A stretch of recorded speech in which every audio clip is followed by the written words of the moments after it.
अस्सलाम वालेकुम रहमतुल्लाह।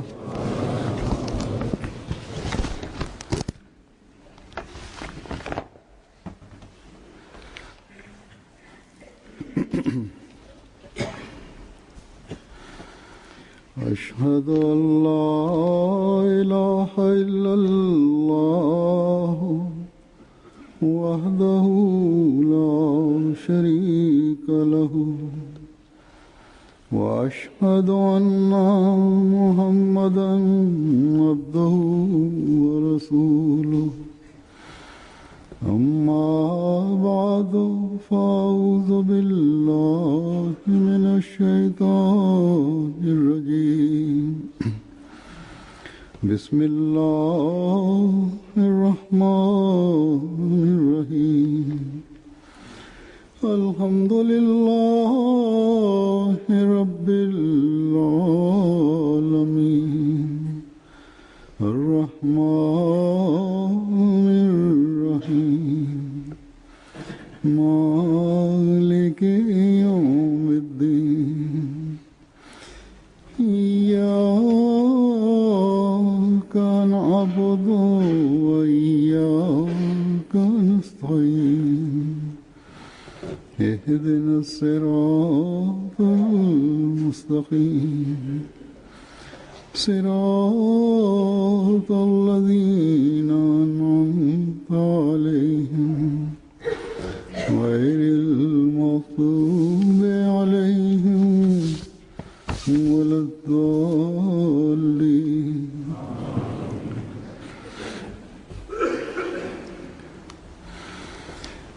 عموما हम जब अल्लाह ताला Khalifa mtukufu ayyadahullahu ta'ala bin Nasr Aziz anasema kwamba kwa kawaida के मुंह से tunapoona fadhila za Mwenyezi Mungu na neema zake, kwa kuona neema hii wengi wetu kwa kukumbuka fadhila za Mwenyezi Mungu na neema yake wanasema alhamdulillah.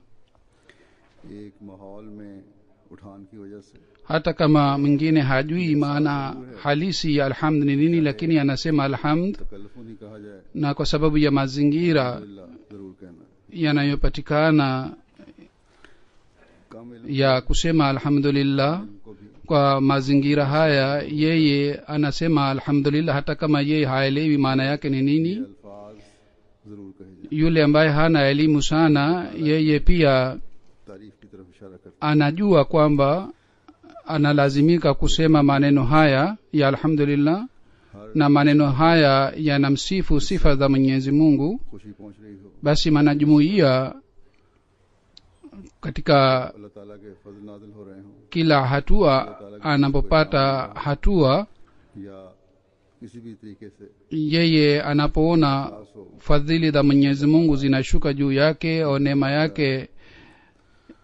inamshukia, जरूर निकल na anapoona kwamba Mwenyezi Mungu anamjalia neema zake, kwa kuona hii lazima anasema alhamdulillah kwa mdomo wake. अल्लाह ताला का फजल हो। Akipata furaha ya binafsi और ये au अल्फाज iwe fadhila za Mwenyezi Mungu juu ya jumuiya, एक अहमदी के मुंह से होनी भी चाहिए। na kusema alhamdulillah इन अल्फाज की अदाई का इजहार inatakiwa kila mwanajumuiya aseme alhamdulillah katika hali hii. ज्यादा Lakini kusema maneno haya yule anayesema ये अल्फाज inakuwa yenye baraka kwa ajili yake wakati anapotamka maneno haya kwa kuelewa maana yake ni nini. इस जमाने के इमाम Sisi wanajumuiya ni wenye bahati nzuri ambao sisi tumempokea imamu wa zama hii na Masihi aliyeahidiwa alayhi salatu wassalam. अल्हम्दुलिल्लाह Sisi tumempokea Mahdi Maud, पुरानी लफ्ज के मानी na kwa sababu ya imani hii sisi बशर्ते के tunaposema alhamdulillah na hatupati shida ya kuelewa maana yake, lakini sharti ni kwamba sisi tuzingatie इसकी रूह से हमें maana yake ni nini, kwa sababu sainam alayhi salatu wassalam kwa kupata elimu kutoka kwa Mwenyezi Mungu इस रंग में yeye alitufundisha na alituelezea maana yake ni nini na roho ya alhamdulillah ni nini. sainam alayhi salatu wassalam ameeleza tafsiri ya alhamdulillah kwa njia mbalimbali. आप इस्लाम sasa hivi nitaeleza maelezo yake kwa fupi को कहते हैं sawa na maandiko ya sainam alayhi salatu wassalam. sainam alayhi salatu wassalam anasema kwamba iwe wazi kwamba ham ni बुलंदा ile sifa जिसने ambaye anapaswa kusifiwa na kwa sababu ya kazi yake anapaswa kusifiwa, yani yule ambaye कमा हक alijalia neema zake kwa nia yake हक होती है na kwa kujua, जो तमाम फयूज़ व अनवार का मुब्दा हो और अला वजहिल na बसीरत sifa inakuwa kwa ajili ya yule tu ambaye ana ni chemchem ya kila neema na kila baraka, ये मानी सिर्फ na yeye anafanya ihsani na anajalia neema zake kwa kuwa na elimu yake, और अव्वल व आखिर में सब एहसान na maana hii inapatikana ndani ya Mwenyezi Mungu tu, तारीफ उसी के लिए इस दुनिया में भी na ihsani yote ilitoka kutoka kwake, na sifa zote njema zinamhusu yeye tu katika dunia hii na katika akhira pia. ये वो Na sifa inayoelezwa min ghairi ya Mwenyezi Mungu kwa hakika marejeo yake ni Mwenyezi Mungu. उसका हामिल है Basi haya ni maelezo ya रखकर neno la alhamd, जाए तो वो हकीकी हम बनती है। na मोमिन को खुदा ताला की करनी चाहिए alhamdulillah inaposemwa kwa kuzingatia maelezo haya, basi inakuwa अल्लाह ताला alhamd ya kweli, na mwaminio anatakiwa amsifu Mwenyezi Mungu. Katika Qur'ani tukufu neno alhamd limetumika mara kwa mara से बात na limetumika kwa kutukumbusha kuhusu hamdi ya Mwenyezi Mungu. इस्लाम ने Sasa hivi mimi nitazungumza kulingana na maandiko haya sainam alayhi salatu wassalam. जिन बातों की तरफ तवज्जो दिलाई Katika वो ये है maandiko haya sainam alayhi salatu wassalam kwa kueleza maana ya alhamd ametukumbusha mambo kadhaa. अच्छे फेल पर हो Jambo la kwanza ni kwamba और sifa ambayo inafanywa kwa sababu ya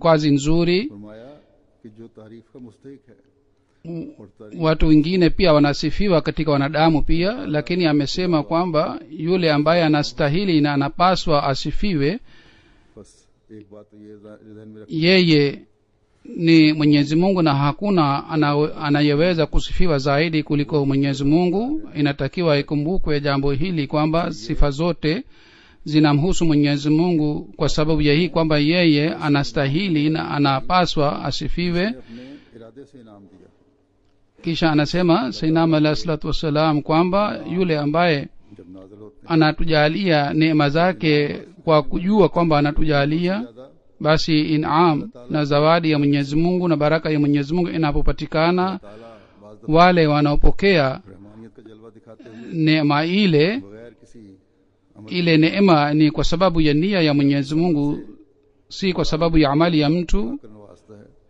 Na baadhi wakati mtu anamjalia mja wake bila kuwa na vitendo vyake, के जलवे के तहत अगर इनाम देता है na baadhi wakati inamjalia neema chungu mzima kuliko kazi aliyofanya, na baadhi wakati anapojalia sawa na sifa yake ya rahim. उसके नतीजे में Katika hali hii Mwenyezi Mungu anamwezesha mja wake kwamba afanye kazi au afanye maombi, kisha katika matokeo yake alete matokeo mazuri kwa ajili yake. कि अपनी Kisha katika hali hii Mwenyezi Mungu anamjalia baraka zake mja wake. Kisha kitu kingine kilichoelezwa ni kwamba जो yeye alifanya ihsani मुताबिक kwa कोई एहसान kuwa na nia ya kumfanyia ihsani, अपने बंदों पर एहसान करता है।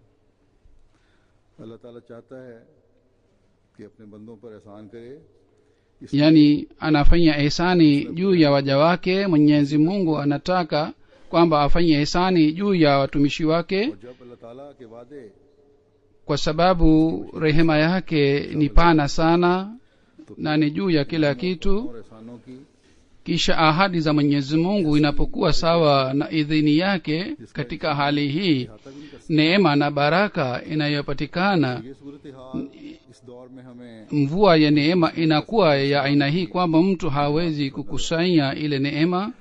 क्योंकि अल्लाह ताला Na katika dhama hii और फैसला tunaona hali hii pamoja na jumuiya ya Sainam alayhi salatu wassalam, kwa sababu ahadi za Mwenyezi Mungu na uamuzi wa Mwenyezi Mungu unatangaza kuhusu ushindi wa Sainam alayhi salatu wassalam. हकदार Kisha वो जात होती है alisema Sainam alayhi salatu wassalam kwamba जिससे तमाम फैज और नूर के चश्मे फूट रहे हैं। anapaswa kuhimidiwa yule फिर कहे ambaye ni chemchem ya baraka ya kila aina. जिससे इंसान Basi mwanadamu सब Faiz anaposema alhamdulillah aseme kwa वही जात है kuwa na imani hii kwamba ni Mwenyezi Mungu ambaye anampatia baraka ya kila aina, बातें वाला जब वो नूर है तो उसी na Mwenyezi Mungu ni nuru ya mbingu na ardhi na vilivyomo ndani yake. Ikiwa yeye ni nuru, यूं फिर basi katika hali hii anatakiwa mwanadamu amwelekee na ainame mbele yake. ऐसा इंसान Kisha kwa kuwa mtu wa kufanya यहाँ फिर अल्लाह ताला के एहसान का hamdi ya Mwenyezi Mungu aendelee kupiga hatua katika nuru ya wema. अल्लाह वलीउल्लज़ीना आमनू Na hapa madhumuni ingine ya ihsani ya Mwenyezi Mungu inaanza kama anasema, Allah waliyul lazina amanu yukhrijuhum min zulumati ila nure, लगते हैं और उन्हें अंधेरों से निकाल कर yani Mwenyezi Mungu anakuwa rafiki wa wale wanaoamini अल्लाह ताला दोस्त na anawaondoa katika giza na anawaleta kwenye nuru. अल्हम्दुलिल्लाह का भी Na yoyote ambaye Mwenyezi Mungu ni rafiki yake, और yeye अल्लाह के एहसानों का भी एक नया yeye anajua maana mpya ya alhamdulillah, हकीकी हमद करने वाला na silsila mpya ya ihsani ya Mwenyezi Mungu inaanza tena katika hali hii. Kisha alisema और इस वारिस बनने का एक anayemsifu Mwenyezi Mungu kweli kweli फिर वो anakuwa mrithi wa neema za Mwenyezi Mungu. फजल होता चला जाता है। Na kisha silsila hii inaanza ambayo haiishi, fadhila baada ya moja fadhila mwingine inapatikana.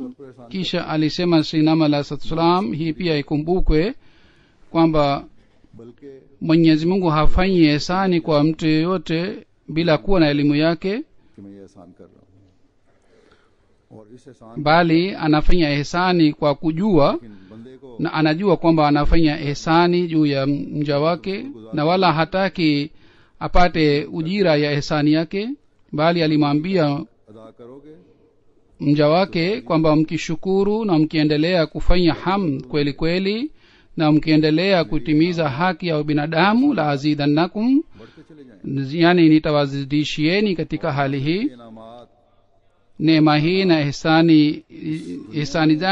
ihsani yangu itaendelea kuongezeka, के उस दुनिया में na tena ये इनामात neema hii तुम पर होंगे। si maana itapatikana katika dunia hii tu, bali katika dunia ya akhera pia neema hii na ihsani hii itaendelea kupatikana, फिर यही फरमाया कि इस बात को na mtaendelea kula matunda ya alhamd, matunda ambayo hayatakwisha. अल्लाह के गैर की Kisha alisema Sayyidina alayhi wasallam kwamba kumbukeni kwamba sifa वो भी खुदा inayofanywa ले जाती है min ghairi ya Mwenyezi Mungu katika dunia hii au sifa ya kiumbe chake, मोमिन को kwa hakika sifa ile pia inatakiwa अल्लाह ताला iwalete kwenye Mwenyezi Mungu, इस na inatakiwa iwe hivi kwamba sifa ile iwalete kwa Mwenyezi Mungu, तारीफ का मर्जा वो है। na inatakiwa mtu awe na ufahamu wa jambo hili kwamba ताला marejeo wa sifa zote njema पैदा करने वाला ni Mwenyezi Mungu, kwa sababu yeye ana kudra juu ya kila kitu. Ni yeye aliumba mbingu na ardhi vilivyomo ndani yake na vitu vyote इंसान vyenye uhai na bila uhai. Vitu hivi vyote viliumbwa na mwenyezi mungu, kama ni miti, ni wanyama na ni wanadamu. खुदा ताला vitu hivi vyote viliumbwa na mwenyezi mungu, फायदा उठा na aliyeweka faida katika vitu hivi ni mwenyezi mungu. चीज की और vitu किसी भी इंसान की kwayo mwanadamu anaweza kupata faida, अहमियत कोई नहीं जब तक कि खुदा ताला उसमें वो खुसूसियत या ताकत पैदा न करे जो इंसान kitu chochote hakina umuhimu wake mpaka mwenyezi mungu aweke sifa ndani yake au faida ndani yake ambayo inaweza kumfaidi mwanadamu. से फायदा tunaona vitu chungu mzima ये तो उनमें खुदा ताला ने रखी। katika ardhi hii. इंसान उनसे फायदा हासिल नहीं कर सकता जब तक अल्लाह ताला न चाहे कि ये फायदा हासिल करे। mwenyezi mungu ameweka बस जब faida ndani yake, na mwanadamu hawezi kupata faida katika vile vitu mpaka mwenyezi mungu उसके इरादे apende और उसके कानून कुदरत na atoe idhini. ikiwa kila mmoja anapata फायदा उठाने के बाद sifa au faida inapatikana kwa idhini ya mwenyezi mungu, खुदा ताला की होनी चाहिए। basi katika hali hii, baada ya kupata faida katika vitu इसबाब min ghairi ya mwenyezi mungu, mtu anatakiwa atoe shukrani ya mwenyezi mungu kwa kweli, बंदे से kwa sababu ni yeye ambaye aliweka vitu hivi ndani na faida hii ndani ya vitu hivi.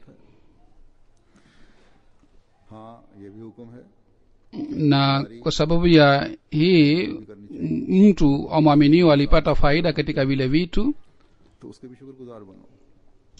na अगर बंदों wanadamu wanatakiwa wao pia watoe shukrani ya wenzao ikiwa wanapata faida kutoka kwao. से मेरे फायदे के लिए भेजा है उसे Ikiwa tunawashukuru watu kwa nia hii kwamba बनाया है mwenyezi mungu alimtuma kwa ajili ya faida yangu तो ये भी खुदा ताला na alifanya njia ya kunipatia faida, au alinipatia kwa ajili ya kuboresha maisha yangu, basi hii pia ni shukrani ya mwenyezi mungu. की है जो तमाम जहानों का रब है, जिसने हमें भी पैदा किया और हमारी परवरिश के समान की है।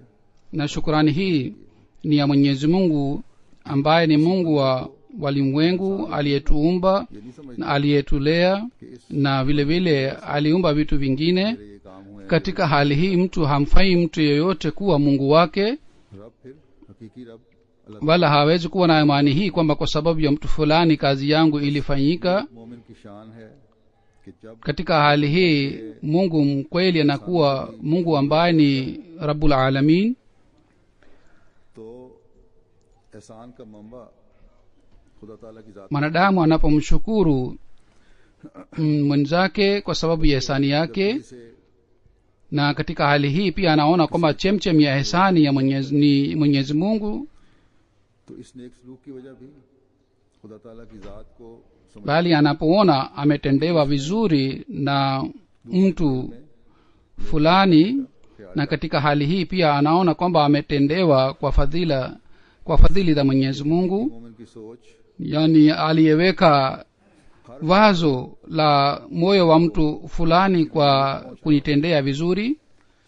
खुदा ताला की जात की तरफ ले जाती Mwaminio mkweli kwa kupata faida yoyote, akipata faida hii kwa kupitia mtu yoyote, yeye anamshukuru mwenyezi mungu. है। हमें तो जो दिलवाई है Hali hii inapopatikana, basi hii ndiyo ni hamd haswa, hamd ambayo Sayyidina alayhi salatu wassalam alitukumbusha kwayo. Kwa fadhili za mwenyezi mungu, wengi wa wanajumuiya kwa wazo hili na kwa fikira hii wanamsifu mwenyezi mungu, na wanatakiwa wafanye hivi जमात भी हमें यही सोच रखनी चाहिए। kwa sababu imani pia inapata maendeleo kwa wazo hili. जो जमात को मुख्तलिफ नहज पर Lakini katika sura ya jumuiya sisi sote tunatakiwa tuwe na fikira hii अल्लाह ताला kwamba katika kila hatua mwenyezi mungu anapotuonyesha kwamba jumuiya inapata maendeleo, रूह को जानने वाले हैं। katika hali hii tunatakiwa tumsifu mwenyezi mungu, हम धो रही होगी तो यकीनन na kila wakati tuweze kujua roho na maana halisi ya alhamdulillah ni nini. Na katika hali hii hamd inapofanywa, bila shaka fadhila za mwenyezi mungu zitashuka kwa wingi sana kuliko zamani, बारीक तर शिर्क से भी बचाती हैं। na hamdi ya aina hii inaleta mapinduzi pia ndani ya mwanadamu na inamwokoa katika shirk iliyofichika, उन हुक्मों की तलाश करके na inamfanya mwanadamu kuwa mja wa Mwenyezi Mungu na mtumishi wa Mwenyezi Mungu, जिनका अल्लाह ताला ने करने का हुक्म दिया। na inamkumbusha kuhusu amri za Mwenyezi Mungu, ने amri ambazo Mwenyezi Mungu aliamuru kuzifuata, बस ये हम्द है जिसके करने की हमें na inamkumbusha aonyeshe hulka njema. गुज़श्ता जुमे के खुतबे में मैंने Hii ndiyo ni hamd, tunatakiwa tuendelee kutafuta hamdi ya aina hii. Canada के नौजवानों का जिक्र Katika hutuba yangu ya Ijumaa iliyopita nilitoa katika Canada, na nilieleza habari ya vijana wa Marekani na wa Canada kwamba Mwenyezi Mungu amewajalia और ख़ास तौर पर kwamba wao ताल्लुकात बढ़ाने में wanafanya kazi आगे बढ़ें kazi ya jumuiya kwa wingi sana, और फिर ताल्लुकात के hasusan बेहतर नतीजे katika njia ya kuboresha uhusiano wao na wasiokuwa na jumuiya wamepata maendeleo sana, na kwa sababu ya hii maendeleo na mabadiliko yamepatikana. और उन राब्तों की वजह से Wao wamejenga uhusiano na viongozi mbalimbali wasiokuwa Waislamu, का मौका भी दिया। अक्सर हमारे na kwa sababu ya kujengeka kwa uhusiano huu, nilipokwenda kule nilipata nafasi उनके बारे में ya kukutana na watu mbalimbali. Wengine walikuja katika mission house na walikutana nami, viongozi wakubwa ambao watu wengine wanafikiria hawatakuja kukutana katika mission house, wao walikuja kukutana nami. जो हुकूमत कर रहे हैं और दुनिया के बारे में पॉलिसी बना Watu viongozi ambao wanatayarisha कुछ बताने और कहने का मौका मिला, polisi ya maendeleo ya jumuiya फायदा हुआ। na maendeleo ya dunia. और इसमें जैसा कि मैंने कहा Nilipata bahati na nafasi ya kuzungumza nao, na kwa sababu ya uhusiano huu nilipata nafasi ya kuwapatia maelezo na maelekezo, America na या कनाडा की kazi kubwa ilifanywa na vijana wetu. मैं ये तो जो दिलानी भी चाहता हूँ, Lakini vijana hawa wetu wawe wa Marekani au wa Canada, बड़ी कामयाबी nataka kuwaelekeza हाँ na kuambia अल्लाह ताला ने आप kwamba msione kwamba uhusiano huu wa dunia ni ufaulu mkubwa, और bali Mwenyezi Mungu ni kweli. Mwenyezi Mungu alitupatia nafasi na njia इस्लाम की तालीम ya kuwafikishia या अगर ujumbe wa Islam na mafundisho ya Islam, या कोई फंक्शन अरेंज किया तो मुझे au ikiwa nyinyi सीख दी कि mulifanya juhudi इस्लाम ya kupanga kikao chochote, और हिकमत से इन Mwenyezi Mungu alinijalia दुनिया के बारे में kwamba mimi nilibahatika kuwaelezea mafundisho mazuri ya Islam. की रहनुमाई किस तरह हो सकती है। Niwaambie wakubwa wa nchi hii नौजवानों को kwamba namna gani wanaweza kuwaelekeza dunia na kuwapatia mwongozo. Nataka kuwaambia vijana, नौजवानों को खास तौर पर kwa sababu sasa hivi mimi nimerudi kutoka Marekani na Canada, kwa hiyo hususan vijana wa Marekani na Canada nataka kuambia ताला का kwamba समझते हुए अल्लाह ताला की तारीफ करें। uhusiano huu wenu na ufaulu wenu msione kwamba ni kwa sababu ya nguvu yenu, bali hii ni ihsani ya Mwenyezi Mungu kwamba कभी ये होना चाहिए। aliwapatieni nafasi hii kwamba mujenge uhusiano, दुनिया की राह na kwa sababu ya hii, kwa sababu ya uhusiano huu sisi hatutaki faida ya nafsi yetu, bali सीधे रास्ते lengo letu ni kwamba tuipatie dunia hii mwongozo, कम से कम हमारा फर्ज na kwa kufanya juhudi tuonyeshe njia iliyonyoka फसादों dunia hii. Wao wakifuata au wasifuata ni juu yao, lakini jukumu letu ni kwamba tuwaonyeshe njia iliyonyoka na tuokoe dunia hii katika ufisadi ya kila aina, kwa sababu siku hizi खुदा ताला की तरफ njia ambayo dunia hii imefuata wakiendelea kufuata maangamio makubwa yatapatikana. Na kazi yetu ni kwamba tuite dunia hii kwa Mwenyezi Mungu. Ikiwa mtu yeyote anaona kwamba kwa sababu ya uhusiano huu sisi tunataka faida yetu, au sisi kwa sababu ya nguvu yetu na juhudi letu uhusiano huu ulijengeka, au kwa sababu ya hii jumuiya itapata maendeleo, hii si sahihi. इस्लाम की जमात Katika madhumuni ya hii ieleweke kwamba के असूल में huu ni mpango wa Mwenyezi Mungu kwamba aipatie maendeleo jumuiya ya Sayyidina alayhi salatu wassalam. की तरफ से Na katika maendeleo haya sisi tunafanya juhudi kidogo sana, na matokeo yanayopatikana haya matokeo कोशिश ni kutoka kwa Mwenyezi Mungu kama ni ihsani juu yetu. और मेहनत से ज्यादा Matunda yanayopatikana kwa sababu ya juhudi la mtu बल्कि हकीकत में yoyote, भी वैसे ही है। अगर हम इस सोच को कायम रखेंगे matunda yale yanapatikana kwa sababu ya ihsani ya Mwenyezi Mungu, si kwa sababu ya juhudi lake. Tukiendelea kuzingatia ना हमारा ये fikira hii, basi tutaendelea kupata maendeleo. की reports Sisi hatutaki kitu chochote kwa hawa watu wa dunia, wala si lengo letu la kupata kitu chochote kwa hawa.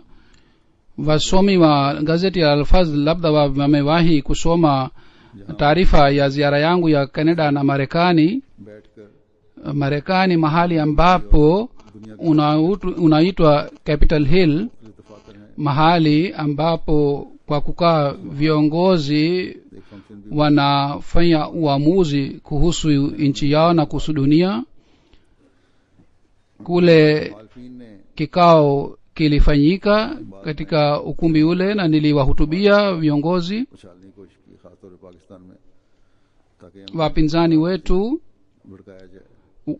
wengine वो ऐसा खास hususan katika Pakistan waliwachochea ये था watu dhidi ya jumuiya kwa sababu ya hii, na wao hawakupata msaada kutoka kwa wafuasi wao, na wao walichochea hivi kwamba mimi nilienda Marekani kuomba msaada kwa ajili ya wanajumuiya, जो कुछ मैंने au nauzubillah, उसे सुनकर nilienda kufanya hila dhidi ya nchi ya Pakistan, कर लेंगे और हर अक्लमंद फैसला कर सकता है। na yoyote niliyosema, मैं yule ambaye ana jicho la uadilifu yeye anaweza kuamua mwenyewe kwamba je, mimi nilienda kupokea kutoka kwao, au mimi nilienda kuwaelezea से है kuhusu majukumu yao. से नहीं Sisi tunamtegemea Mwenyezi Mungu tu.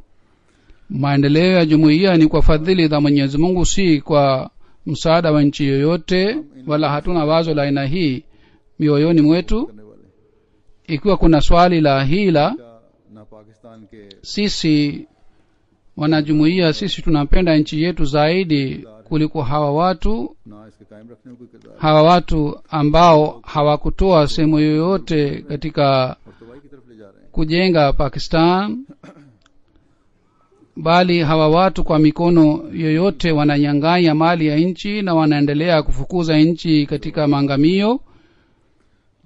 जो belief Ikiwa kuna swali la kupokea, जिसमें nieleze kwamba mwaka 2008 nilipokwenda kule katika mkutano wa karne, 5 minute na viongozi mbalimbali walikuja, lakini वगैरह कोई नहीं miongoni mwa viongozi hawa alikuwa mbunge mmoja tu ambaye alikuja kukutana nami kama dakika 5 hivi, लगे। na kulikuwa hakuna viongozi wengine wa serikali wakati huo. Mimi nilizungumza naye dakika 2. Yeye akaniuliza kwamba unataka nini kutoka kwangu. Sawa na mazungumzo yake, nilihisi kwamba yeye ananiuliza kwamba umekuja kuomba nini kutoka kwangu, तो मैं ये बताने आया हूँ कि अगर kwa sababu viongozi wa Pakistan wanaenda kuomba. Nilimwambia kwamba sikuja kuomba kwako kitu chochote, bali nimekuja kukuambia kwamba ikiwa mnataka kuleta amani duniani, jinsi gani mnaweza kuleta amani duniani na kwa njia gani mnaweza kuleta amani. Na kama nilisema, alikuwa huyu senator moja tu, mbunge moja tu, na alizungumza nami kwa dakika chache, kisha yeye aliondoka. उसकी lakini katika kikao kilichofanyika katika Capitol Hill मेरे लिए सिर्फ इतनी थी कि अगर ये लीडर इकट्ठे nieleze umuhimu wake और ni nini, पढ़ा लिखा तबका वहाँ आ na umuhimu wake kwa ajili yangu ilikuwa hii tu kwamba तालीम के कुछ पहलू बताए जाएं। viongozi wajumuike na wasomi wajumuike sehemu moja, शायद फिर ये basi nipate nafasi ya kueleza mafundisho ya Islam, na labda function से एक दिन पहले kwa kusikia CNN के नुमाइंदे ने मेरा इंटरव्यू लिया था। wao इसके अलावा watarekebisha hali yao na wataweka बड़ा अहम मौका पैदा vizuri कैसा महसूस maamuzi yao. Na siku moja kabla ya kile kikao, एकदम मेरे mwandishi wa CNN aliniuliza kwamba hii ni nafasi nzuri kwa ajili yako, je, wewe unaogopa? मुंह से मैं Lakini mimi nilitamka mara moja kwamba kwa ajili yangu jambo hili si muhimu sana, मैं जरूर से ज्यादा एक्साइटेड हो जाऊं। na मकसद तो इस दौरे का जो अमेरिका में आया हूं ye aliniuliza hivi kwamba kama mimi ni excited sana na की बेहतरी की तरफ उन्हें तवज्जो na nina hofu sana. Mimi nilimjibu kwamba mimi nimekuja kukutana na wafuasi wangu hapa, na nia yangu ni kuwakumbusha majukumu yao से कोई अहमियत नहीं दे ili warekebishe hali yao. हंस के कहने लगा Na kwa kusikia hii akasema kwamba इन सियासतदानों को नहीं बताऊं। maneno haya yako yatakuwa mshtuko mkubwa kwa viongozi, lakini mimi sitaeleza kwamba wewe umesema hivi. हमारे नजदीक Hazur anasema kwamba और ना होनी चाहिए। kwa ajili ya mtu wa dunia labda itakuwa umuhimu wake, yani kikao hiki kitakuwa na umuhimu wake, lakini kwa ajili yetu sisi hatuna umuhimu wake hata kidogo. Lakini kwa kuonyesha hulka njema tunawashukuru से पहले kwamba wao walitusikiliza. हो रही थी वहां के फौजों में जो मुख्तलिफ Vile vile kabla ya kikao hiki nilikutana na viongozi mbalimbali. हमारे एक अहमदी की ताल्लुक की वजह से मुझे मिलने आए 4-5 आदमी थे। Viongozi wa एक ने उनमें से मुझे कहा makundi mbalimbali pia walikuja kukutana nami. और मैं कांग्रेस Mmoja wao वहां जाकर ali कांग्रेसमैन और सेनेटर से खिताब करना है alisema kwamba तो नर्वस तो नहीं हो रहे हो गए। मैंने ऐसे कहा kesho wewe utawahutubia viongozi wa Congress, की बातें करनी labda wewe unaogopa. Nikasema mimi siogopi, nervous होने वाली बात है। mimi nitazungumza kuhusu Qur'an na kuhusu mafundisho ya Islam, na sio ni kwamba katika hii kuna kitu cha kuwa na hofu, तो बड़ी दिक्कत होती है और kwa sababu mimi napata bahati ya kuzungumza na kutoa hutuba sehemu mbalimbali. Na yeye akasema mwenyewe kwamba sisi tunapopata nafasi ya aina hii, basi tunakuwa na hofu sana kwamba sisi tutazungumza na viongozi. अदा करने के लिए बनाए Huzur anasema kwamba समझ लें, लेकिन hawa viongozi wa dini ambao wamechaguliwa kwa ajili ya dini, हिल का जो lakini वही उनके लिए dunia American imeshinda juu yao, लेकिन na jina la Capitol Hill ni kitu kikubwa sana kwa ajili yao. खुदा ही सब कुछ है और होना चाहिए। Lakini wale ambao wanaoamini Mwenyezi Mungu, kwa ajili yao ni Mwenyezi Mungu tu, na yeye ni kila kitu kwa ajili yao. जिस तरह Wale wanaoleta shutuma dhidi za jumuiya, wao pia wanapata athari ya dunia kama hawa viongozi wanapata athari. कि इस्लाम का पैगाम Na kwa sababu ya athari hii, अल्लाह का पैगाम पहुंचाएं Quran hawa viongozi labda wao pia wanakutana na wanafanya vikao, na hawakupata nafasi hata mara moja kwamba wao wafikishe ujumbe wa Islam na ujumbe wa Mwenyezi Mungu na ujumbe wa Mtume Muhammad sallallahu alaihi wasallam. Baada ya kikao hiki, kiongozi mmoja wa Congress मुसलमानों लीडरों को alikuwa anazungumza na mwenzake, na mwanajumuiya alisikia alipokuwa anazungumza naye, akasema kwamba viongozi wa Islam wanatakiwa wawe wa aina hii na waseme waziwazi na waseme kwa nguvu sana. इसलिए नहीं दी Hii ilikuwa athari इनको दीन से ज्यादा ya hutuba yangu, na Mwenyezi Mungu hakuwajalia viongozi hawa wa dini kwamba wao waeleze sifa za Islam, kwa sababu wao wanazingatia dunia na wanatanguliza dunia juu ya dini. कुछ लेना नहीं, basi vijana wajenge uhusiano kwa fikira hii kwamba sisi hatutapokea kitu chochote kwa hawa viongozi wa dunia, bali tutawapatia, किस तरह बढ़ते रहेंगे। याद रखें na shukrani inatakiwa itolewe kwa ajili ya Mwenyezi Mungu. Na katika hali hii muone namna gani Mwenyezi Mungu anateremsha दुनियादारों को fadhila zake. सब कुछ समझ लिया, Na kumbukeni kwamba katika kazi ya jumuiya देने वाला है dunia haifai. वो Ikiwa नामों को tunaangukia dunia कभी हद na की ताकत भी रखता है। tunaona dunia ni kila kitu, basi Mwenyezi Mungu ambaye anatupatia neema ya kila aina, yeye anaweza kuchukua ile neema ambayo alitupatia. ना कि किसी दुनियादार से ताल्लुकात, Basi lengo letu linatakiwa hamdi ya Mwenyezi Mungu na ridhaa yake, na कभी ना हमारी इंतहा हुई है ना है na tusiwe na lengo letu और ना ही uhusiano wa dunia, wala hatuna दुनियादारों से, lengo hili, wala halitakuwa siku za usoni, और ना कभी wala si चाहे वो अमेरिका का Capitol Hill lengo la maisha yetu kupata kitu chochote kwa hawa watu au kuwafikia kwa ajili ya msaada, kiwe kikao cha Capitol Hill Marekani au kiwe mpango wa kule, हमारी si lengo letu, wala halitakiwi liwe lengo la maisha yetu, ताल्लुकात wala si mwisho wetu. Mwisho wetu kila mwanajumuiya anatakiwa दुनिया को बनाना, ajue ये हमारा kwamba na kwamba ni सल्लल्लाहु अलैहि वसल्लम के झंडे को kuleta dunia hii mbele ya Mwenyezi Mungu, na dunia hii iname mbele ya Mwenyezi Mungu, ये हमारा मकसद है। na kuinua bendera ya Mtume sallallahu alaihi wasallam और report juu ya bendera ya kila bunge na juu ya bendera ya kila aina. Wengi imeshaona katika MTA na ameshasoma katika taarifa, na yoyote niliyosema kule nilisema इसमें kulingana na mafundisho ya Qur'an tukufu ambayo ni mafundisho ya kweli. इंसान समझता हूँ, Sikusema zaidi ya mafundisho Qur'an tukufu, na katika hii pia hakuna juhudi langu wala si sifa yangu. Mimi ni mtu wa kawaida, ni mnyenyekevu, और हमारे आका lakini kwa niaba ya yule Masihi nilikwenda kutoa hutuba kwa yule Masihi mtume wetu Muhammad sallallahu alaihi wasallam. में जब मैं Mwenyezi Mungu alimwahidi mtume sallallahu alaihi wasallam kwamba nusirtu bir'ubi.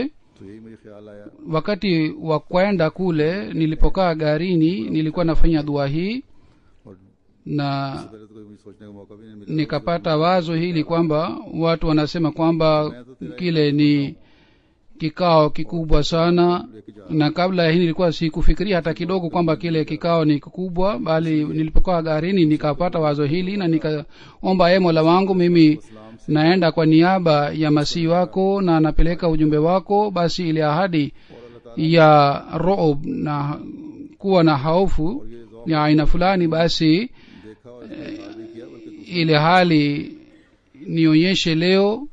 Na Mwenyezi Mungu alipokea dua hii, na watu walishuhudia, na watu wanajumuiya wengine walieleza kwamba tuliona खुदी आमला में शामिल hali ya nusirtu birrub kule. है। मजमून भी लिखा Anwar Mahmud Khan sahab ambaye ni mtoto wa Abdul Malik Khan sahab anaishi kule kule, सालों में, yeye aliandika makala pia वहाँ के हालात के बारे में और इन सियासत kuhusu hii, na naona anatakiwa achape makala hii katika Al-Fazl na के katika gazeti lingine. उन पर असर हो रहा था। Yeye alieleza katika makala yake wazo 29 ya viongozi mbalimbali kwamba namna gani wao walipata athari ya hutuba yangu. Tank से ताल्लुक Katika kikao kile रखने से ताल्लुक 29 viongozi wa Congress professor walishiriki, walikuwa watu kutoka Pentagon na katika think tank, na walikuwa maprofesa pia, अमूमन वहाँ की ये रवायत na kwa jumla watu wote walikuwa 110. किसी फंक्शन में जाएं तो ज्यादा देर बैठा नहीं करते, थोड़ी देर बाद Kwa kawaida ni riwaya ya kule, na inasemwa hivi pia kwamba congressmen na viongozi wakienda katika kikao chochote hawakai kwa muda mrefu, wakikaa kidogo wanaondoka. करते उठ जाते हैं। लेकिन इस फंक्शन में Kila mmoja anajua kwamba wanakaa kidogo kisha wanaondoka, lakini katika kikao hiki बैठे रहे हैं। isipokuwa watu wawili watatu ambao walichukua ruhusa Capitol Hill के पुराने mapema, wengine watu wengine wote walikaa करते हैं कि अगर katika kikao hiki, यहाँ हूं, bali तो ये पहली बात mtumishi wa Capital Hill ambaye anafanya kazi alisema kwamba anafanya kazi hapa miaka 15. Sijawahi kuona kwamba कि कोई kiongozi yoyote au seneta yoyote kama 10 walikuja katika kikao kimoja. कोई मुल्की सरबराहान आए, बल्कि हमारे Na kitu kingine ni kwamba hawa viongozi zaidi ya dakika 10 au 5 अजीब थी hawakai zaidi ya dakika 5 au 10, iwe kikao cha aina gani, lakini hawakai zaidi ya dakika 5 na 10. Lakini inashangaa kwamba viongozi wa vyama mbalimbali na wabunge walikuja, lakini waliendelea kukaa katika kikao hiki mpaka mwisho. हुआ था स्टेज पर। Mbunge ambaye nilieleza kwamba alikutana nami mwaka 2008, yeye alikuja katika kikao hiki na alitoa hutuba pia, बात ऐसे भी थे na kwa muda या congressman, wote aliendelea kukaa katika kikao hiki बड़ा हॉल मुयसर था, na alisikia hutuba yangu.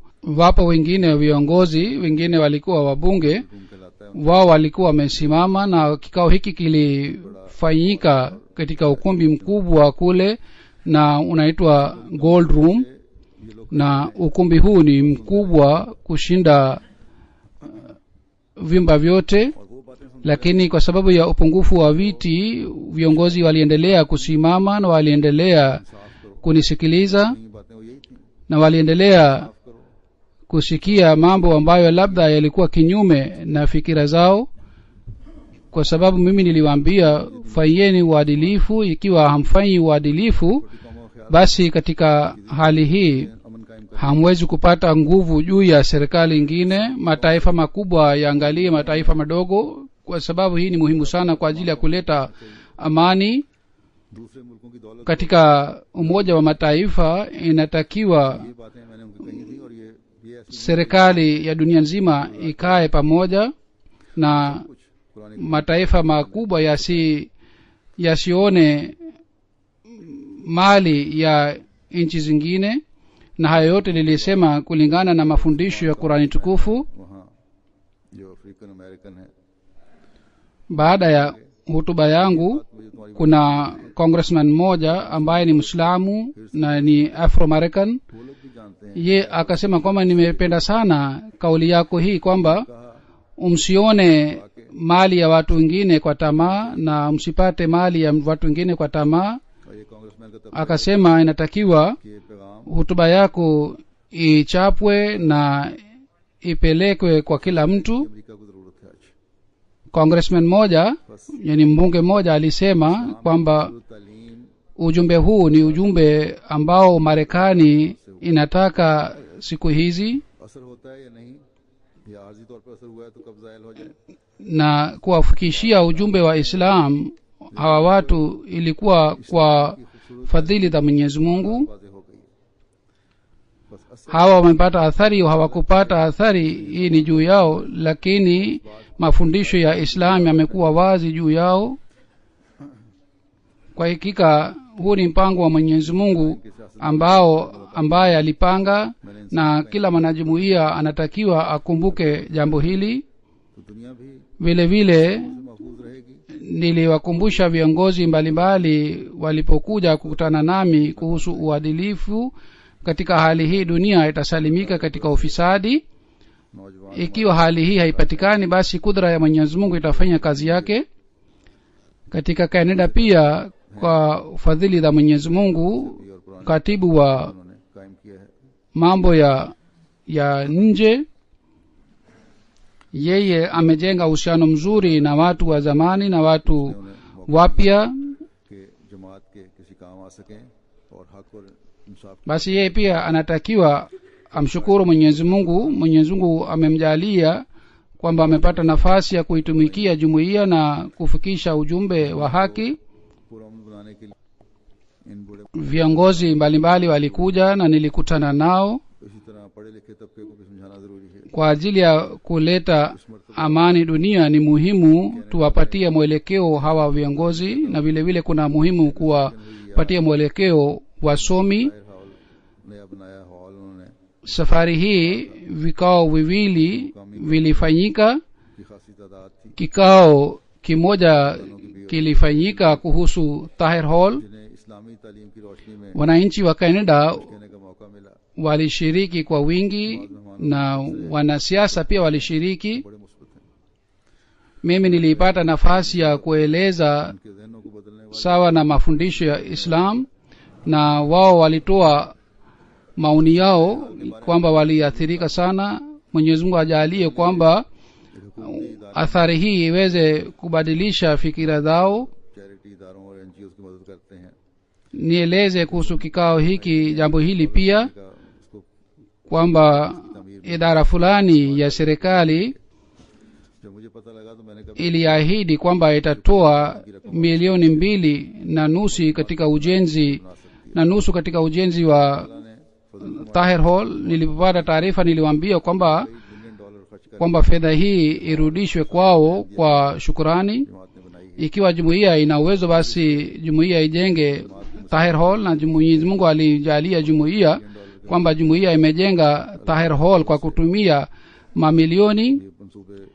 Pamoja na hii kwamba jumuiya ya Canada inaendelea kujenga misikiti sehemu mbalimbali, lakini kwa fadhili za Mwenyezi Mungu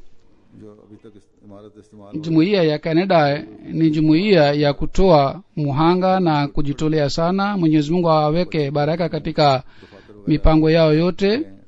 Na building iliyonunuliwa kwa ajili ya Jamia Ahmadiyya sasa ilikuwa mdogo, lakini sasa imejengwa building mpya na office na vile vile ukumbi mkubwa pia umejengwa, na mwaka huu inshallah Jamia itaanza katika building hii mpya. Kwa kuona mipango hii moyo unajaa kwa hamdi ya Mwenyezi Mungu. Mwenyezi Mungu ajalie kila mwanajumuiya aweze kumsifu Mwenyezi Mungu kweli kweli. Waziri mkuu wa Ontario, kwa sababu ya uhusiano wa jumuiya, kwa sababu kule jumuiya ina uhusiano mzuri katika viwanja vyote vya serikali, na waziri mkuu wa Ontario yeye alipopata taarifa kwamba mimi naenda Canada, yeye alisisitiza kwamba anataka kuweka reception, na mimi niliona kwamba Ontario ni mbali na mahali ambapo atafanya kikao. Kule ni waziri mkuu anaishi na ni ofisi zake, na itakuwa ngumu, na kwa sababu ya hii muda mwingi utapotea. Yeye akasema ikiwa ni hivi basi mimi nitafanya kikao mahali ambapo mtakaa, na lakini lazima mje, na kwa sababu ya hii sikuweza kukataa, nikapokea mwaliko wake. Kwa hivyo yeye alieleza vizuri jumuiya na kazi za jumuiya, na alisifu sana jumuiya. Kule dakika 15 au 20 mimi pia nilipata bahati ya kueleza mafundisho mazuri ya Islam. Basi kwa kujenga uhusiano, jumuiya ya Canada wenye madaraka pia wana uhusiano mzuri, na vile vile wanajumuiya wa kawaida pia wana uhusiano mzuri, na uhusiano uliokuwa zamani wameboresha, na bali wanaendelea kujenga uhusiano mpya. Kama niliyosema, kumbukeni kila wakati kwamba hii yote ni kwa fadhili za Mwenyezi Mungu, si kwa sababu ya mtu yeyote au kwa sababu ya kijana yoyote au kwa sababu ya juhudi lake. Kwa fadhili za Mwenyezi Mungu jumuiya ya Canada ina imani sana. Katika hotuba yangu iliyopita mimi nilieleza chuku yangu kwa sababu ya usimamizi wao, kwa sababu kasoro ilipatikana.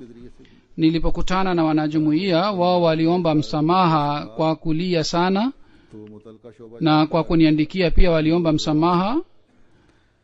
Mimi niliwachukia viongozi wa idara husika, sikuwachukia wanajumuiya wote. Ilikuwa mapenzi ya wanajumuiya wa kule. Ikiwa nisingejalia mapenzi yao, basi mimi ningehamisha mkutano wa mwaka kutoka Canada kwenda Marekani. ये Mimi si lalamiki kwa wanajumuiya wa kule, अफराद lakini wakati wa mkutano wa mwaka makosa mbalimbali yanatendeka, na kule makosa yalitendeka शोर काफी पड़ता रहा है, kwa viongozi mbalimbali, लेकिन इन तमाम बातों की kama इस्लाह katika ukumbi wa kina mama kelele ilipigwa sana, और ड्यूटी देने वालियों की सही रंग में ड्यूटी की तरफ तवज्जो से हो सकती है। बस अगर माफी na थी तो ओहदेदारों और jukumu la kurekebisha hali hii का उन्हें तो ni jukumu la viongozi. मर्द और औरतें इस बार Basi ikiwa walipaswa kuomba msamaha ni viongozi नाराजगी का wa idara husika, lakini wao Canada जमात के hawakujali wala hawakufikiria kuhusu hii, lakini wanajumuiya wa kawaida walilia sana, waliomba msamaha.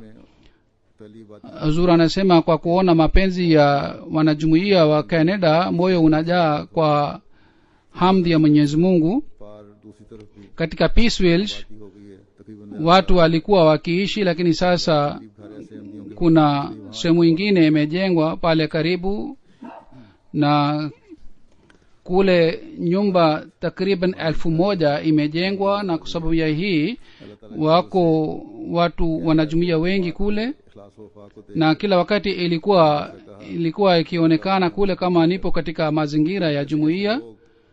Kwa kuona imani na mapenzi ya wanajumuiya wa Canada, moyo wangu unajaa kwa hamdi ya Mwenyezi Mungu kwamba Mwenyezi Mungu खिलाफत से मोहब्बत amemjalia Sayyidina alayhi salatu wasalam watu wa aina gani. रोजाना peaceful Jumuiya hii जैसा कि मैंने कहा ni jumuiya ya aina hii kwamba बड़े थे और रमजान था imejaa kwa mapenzi ya uhalifa. को देख के अल्लाह ताला के Ilikuwa siku chache na Ramadhani ilikuwa inakuja, nilikuwa nataka nikae kule zaidi kwa kuona mapenzi yao na imani yao. इंसामात के लिहाज से Hii pia ni miongoni mwa fadhila za Mwenyezi Mungu parking वगैरह kwamba ukumbi wa mkutano unaendelea kuwa mdogo. की वसत के बारे में भी जगह के बारे में भी सोचना चाहिए। Kulikuwa shida ya kuegesha magari kule, kwa hivyo jumuiya ya Canada inatakiwa ifikirie kuhusu kupanua ukumbi kwa ajili ya jalsa salana.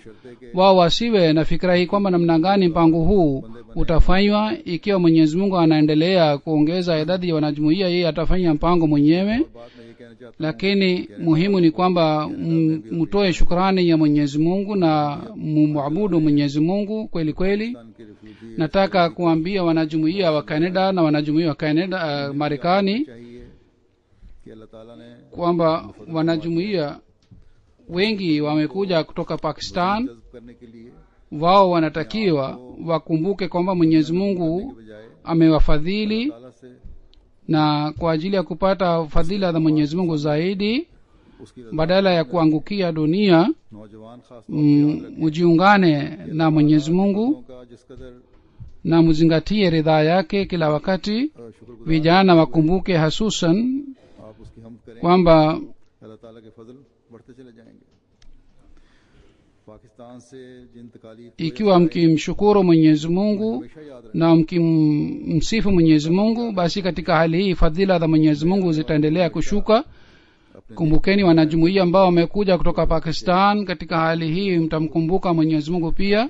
Wanajumuiya ambao wamehamia hapa hivi karibuni wanatakiwa wazingatie mifano yao mizuri, kina mama na kina baba, na katika hali hii ikiwa mtapata fadhila za Mwenyezi Mungu, vile vile mtakuwa mfano mwema kwa ajili ya watu wengine na kwa ajili ya wanajumuiya wote. दुनिया सिर्फ दुनिया के लिए ना हो बल्कि दीन भी मदद। Basi kumbukeni jambo hili kila wakati kwamba kuja hapa Ramzan भी शुरू हो रहा है। isiwe kwa ajili ya dunia, bali muzingatie dini. Sasa inshallah taala katika siku 2 Ramadhani itaanza katika Canada na Marekani, itaanza kesho. इंतहा तक ले जाने की कोशिश करनी चाहिए। Mpate, kila mwanajumuiya anatakiwa apate faida kwa Ramadhan, और na anatakiwa afanye juhudi ya kufanya maombi sana. हर Ahmadi Siku hizi za Ramadhan ni kuvuta तौफीक भी fadhila za Mwenyezi Mungu na rehema yake. हम अल्लाह ताला के फजलों kila mwanajumuiya anatakiwa afanye juhudi ya kupata faida katika ramadhan na Mwenyezi Mungu amjalie kila mwanajumuiya afanye hivi ili tuone fadhila za Mwenyezi Mungu zinashuka juu yetu zaidi kuliko zamani, na Mwenyezi Mungu afanye hivi. Sasa baada ya swala ya Ijumaa nitaswalisha jeneza mbili. Jeneza ya kwanza ni ya shahid ambaye ameuawa jana, Chaudhry Naim Ahmad Sahib Gondal. Alikuwa mtoto wa Chaudhry Abdul Wahab Sahib wa Urangi Town wa Karachi. Jana ameuawa. Inna lillahi wa inna ilaihi rajiun. Babu yake alikuwa anaitwa Bana Khurshid Alam Sahib marehemu, na marehemu alizaliwa mwaka 1961 katika kijiji cha 99 kaskazini wa Sargodha. 1971 walihamia Kotri Gondal Farm, baadaye walihamia Orangi Town Karachi. Bibi yake alijiunga na jumuiya katika mwaka 1914 kwa mkono wa halifa wa pili, na babu yake alijiunga baadaye. Shahid marehemu alifanya MA Economics, kisha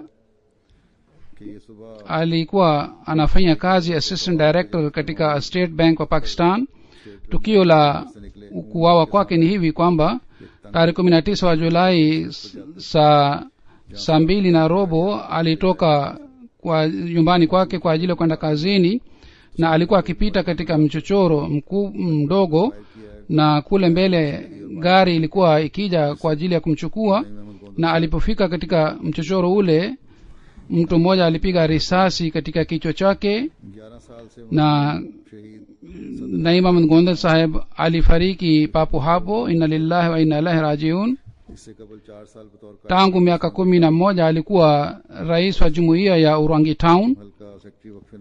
Kabla ya hii miaka 4 aliwahi kuwa qaid wa majlis wa Urangi Town, na vile vile zaim wa mkoa, na vile vile murabbi atfal, na aliwahi kuitumikia jumuiya katika idara mbalimbali. Alikuwa mtu mwenye bashasha sana na mwenye hulka njema sana. Wenyeji wa mtaa wake pia wamemsifu. Siku chache iliyopita hali ya Orangi Town iliharibika, na watu walikuwa wakiandika maandishi dhidi ya jumuiya, lakini alikuwa akisimama kwa shujaa sana, na alikuwa musi kwa fadhili za Mwenyezi Mungu. Wasiokuwa na jumuiya walikuja kwa ajili ya rambirambi. Wao walieleza kuhusu sifa zake na hulka zake. Hapa alikuwa akija kwa ajili ya kuhudhuria mkutano wa mwaka, na nyumba ambapo alikuwa akikaa, watoto wale nyumba wamesema kwamba sisi tulikuwa tukiona kwamba yeye badala ya kuwa mgeni alikuwa akiwahudumia wageni wa jalsa salana kama ni mwenye nyumba, na alikuwa mnyenyekevu wa aina hii kwamba alipokuwa akisafisha viatu vyake alikuwa akipiga polish viatu vingine. Pia alipokuja katika mkutano fulani na mvua ilinyesha sana, na viatu walivyovaa watu wa nyumbani kwa sababu ya mvua yaliharibika sana, yalichafuka sana, na asubuhi anasema walipoamka waliona viatu vyote vilisafishwa. Yani usiku yeye alisafisha viatu vya wageni wote, na kwa kupiga polish aliweka pale, na alikuwa mtu mnyenyekevu sana. Alikuwa hana mtoto. Mkewe anasema kwamba jinsi alivyoniangalia na alivyonitendea mimi, naona kwamba sikupata hali hii hata katika nyumba ya wazazi wangu. Mwenyezi Mungu aiweke roho ya marehemu mahala pema na abadilishe hali ya kule Pakistan. Kama nilivyosema, tunatakiwa tufanye maombi sana, hususan katika mwezi wa Ramadhan. Wanajumuiya wa Pakistan wanatakiwa wafanye maombi sana kwamba Mwenyezi Mungu abadilishe hali hii ya shida kule Pakistan. इनकी वफात हुई है। jeneza ya pili ni Sahibzada Mirza Hafiz Ahmad Sahib ambaye alikuwa mtoto wa halifa wa pili. Alipata umri wa miaka 86. वतन से ही पैदा हुए थे। usiku wa 14 na 15 wa Julai, katikati ya usiku huu alifariki. Alizaliwa katika tumbo la Umme Nasir. नरमी से बात करने वाले, गरीबों से हुस्न सलूक करने वाले थे। इन्होंने alikuwa akiongea kwa upole sana सानी ने na alikuwa akiwatendea vizuri watu wote. Sindh का वहाँ इनको भेज दिया था, तो वही काम करते alishinda katika imtihani ya Maulwi Fazil. अपना कारोबारी करते रहे। kisha halifa wa pili alimtuma Sindh katika shamba na aliendelea kufanya kazi kule kwa muda mrefu. मुझे बकायदगी baadaye alianzisha biashara yake. बड़े इखलास व वफा का alikuwa akipenda sana uhalifa. alikuwa akiniandikia barua अल्लाह ताला इनकी kila wakati. उनसे मग़फ़िरत का सलूक फरमाए। alikuwa mjomba wangu. अब ये Mwenyezi Mungu aiweke roho ya marehemu mahala pema na amghofirie. नमाज के बाद नमाज जनाजा kama nilivyosema, baada ya swala ya Ijumaa nitaswalisha jeneza ya hawa wote wawili.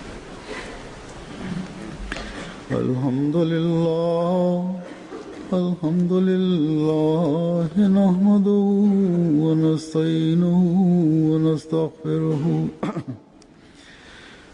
ونؤمن به ونتوكل عليه ونعوذ بالله من شرور أنفسنا ومن سيئات أعمالنا من يهده الله فلا مضل له ومن يضلل فلا هادي له ونشهد أن لا إله إلا الله ونشهد أن محمدا عبده ورسوله عباد الله رحمكم الله إن الله يأمر بالعدل والإحسان وإيتاء ذي القربى وينهى عن الفحشاء والمنكر والبغي يعظكم لعلكم تذكرون اذكروا الله يذكركم وادعوه يستجب لكم ولذكر الله أكبر.